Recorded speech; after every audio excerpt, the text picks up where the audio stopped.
Another thing that I've been doing this week is wandering around. Um, just wondering at everything that's out there. I was a little upset with myself. I said, "Oh, I just wanted it as a ground cover. This is Epimedium flavum, the yellow blooming Epimedium, and this winter was a rough winter, and it all browned out, the old foliage. I thought, I should have cut that old foliage off. Now I've got the new stuff coming up through it, and it's going to look awful." But within a week, the new foliage is unfurling and just covering up the brown. You're not even going to notice it. All you're going to notice are the flowers. And epimediums they don't flower for long, but they're delightful spring additions to the spring garden. Epimediums. And I can't seem to get out there. I go out and say, okay, I'm going to see them now. This is Tulipa decisimum, the tarda tulip. This is one of the species tulips that are, according to Brent Heath, Brent and Becky's bulbs, who spoke to us about bulbs. The deer, for whatever reason, do not like to eat species tulips, the little early tulips, like this one and Tulipa violacea and Tulipa pulchella. But it opens up yellow and closes up when it's overcast or early in the morning before the sun comes out. They close up, but they're beautiful little plants. And in our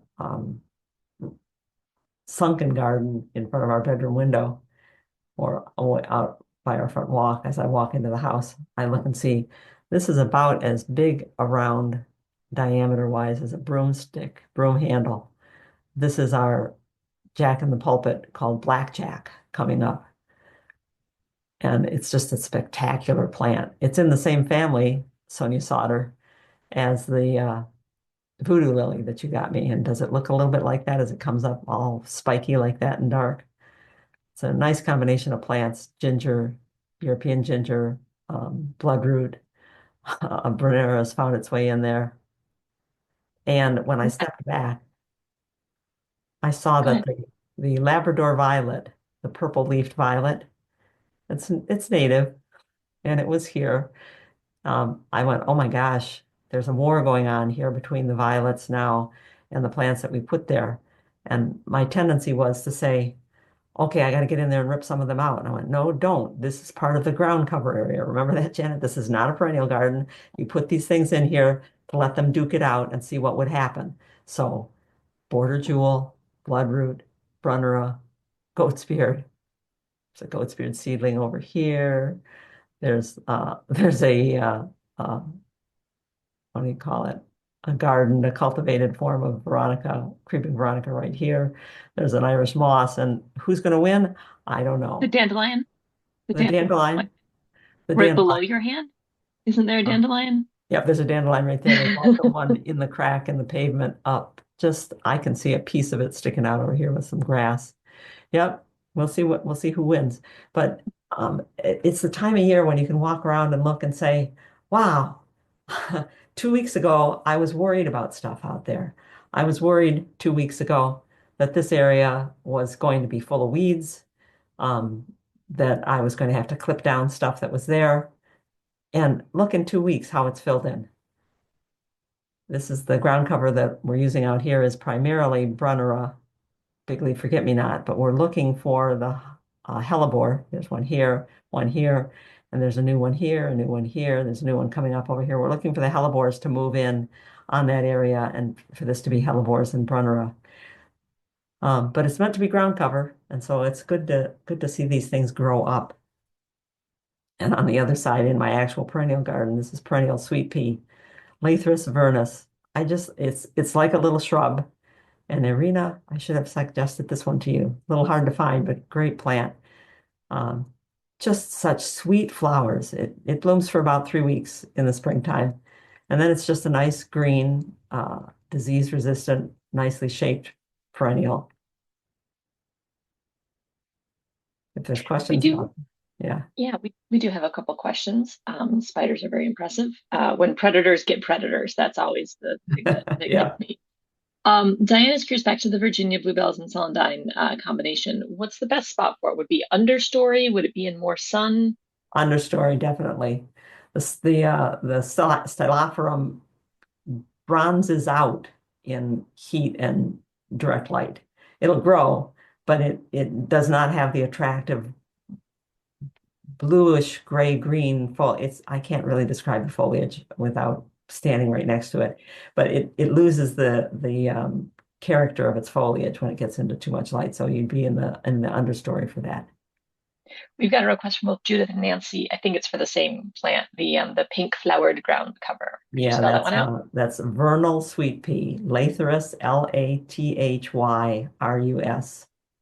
Lathrus, Lathyrus vernus, Vernus. Oh, Not I'm sorry about the bolding. This has just started happening. Why is it bolding? Okay.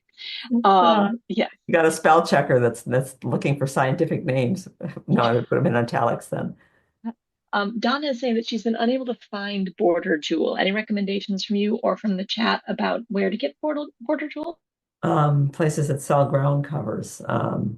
No, you don't find it very often, not because it's not one of those showy, big flowered, attractive perennials that people are always asking for at the garden centers.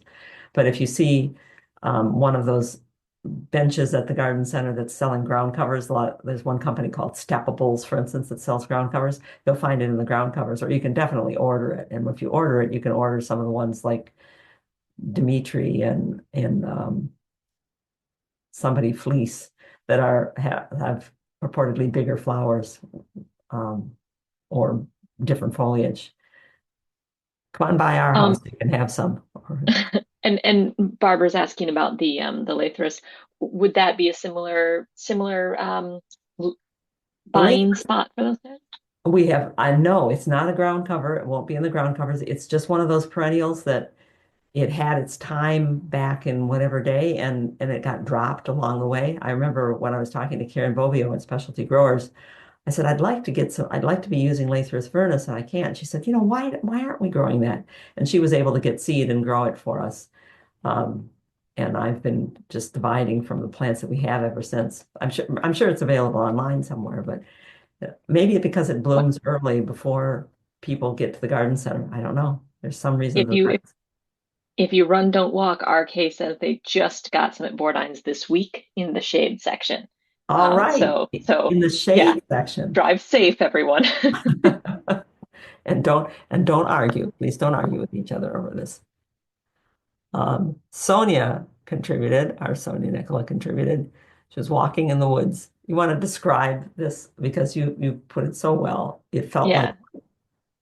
I like finding new mushrooms. I'm always surprised by mushrooms. I walk in the woods a lot with a lot of deadfall. I walk in the rain a lot because the dogs demand it. And this is one I have never seen before. That is a bit about the size of my hand if I sort of spread my hand out on across the top of it. And the white edge looks like someone drew it. It seems completely unreal. And the texture, if anyone wants to try and zoom in on their screen, the texture is porous like asphalt, but it's so soft. I didn't touch it because who knows, but it's basically like asphalt and velvet combined. It's a very, very cool mushroom that I've never seen. that we're trying to figure out exactly what it would be. And this was I just love this one. I call it like paisley. I have been exploring iNaturalist, the app, and looking through the gallery of this kind of mushroom, this species of mushroom. I think this is the best shot. This is the best clutch of this mushroom. This mushroom is living its aesthetic best life because Yeah, it's it's a gorgeous. far more pleasing clutch than anything else in the galleries. I might have found it under the name Scaly Hedgehog, and this is birch polypore maybe, or birch saddle. It grows on birches. I see And we they are have to not keep going. actually And remember, they're not actually related, right? no, no, no, not related. They're just Because in the this is same. this thing with mushrooms. Those could be the same mushroom. That's how wild fungi are. Yeah. And remember, Sonia, I told you that, God darn it, I was looking them up. I remember writing them down. I must have had this file open and I was writing them on a screen in here.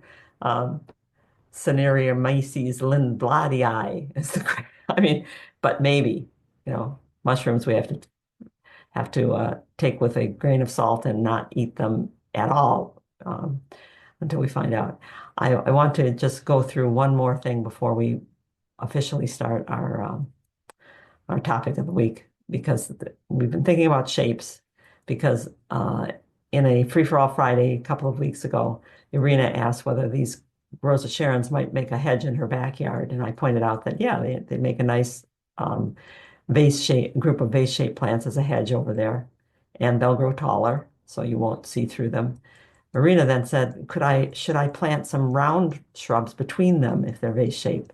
Um, and round, combining shapes is what's really cool in a garden, combining upright things with flat things, combining round with base, for instance. And it could definitely look cool, but I would not plant them right between. Irina wrote to me and saying, could I plant between them with, if you plant between, when you plant a hedge too close to each other, the plants in a hedge too close to each other, you deny them the ability to grow any roots into the free space between them, and you weaken the hedge. That's when people find out, well, a piece of their hedge dies and it's the piece in the middle because it was the most had the most competition from the other plants.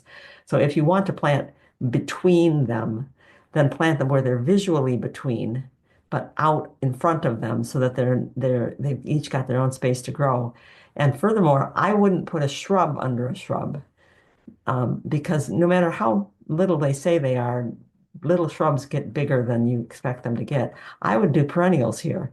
That perennial sweet pea would be a good mounded plant to put at the feet of the Rosa Sharon, or sedum autumn joy, or one of the dwarf hybrid goat's beards like Misty Lace would be good there. So yes, great idea to put shapes together. And with that, we should fly off here or run off. Roadrunners are very cool birds. Don't Um, think we have any questions. So yeah, let's carry on. okay, so we'll move over to easy on the environment then.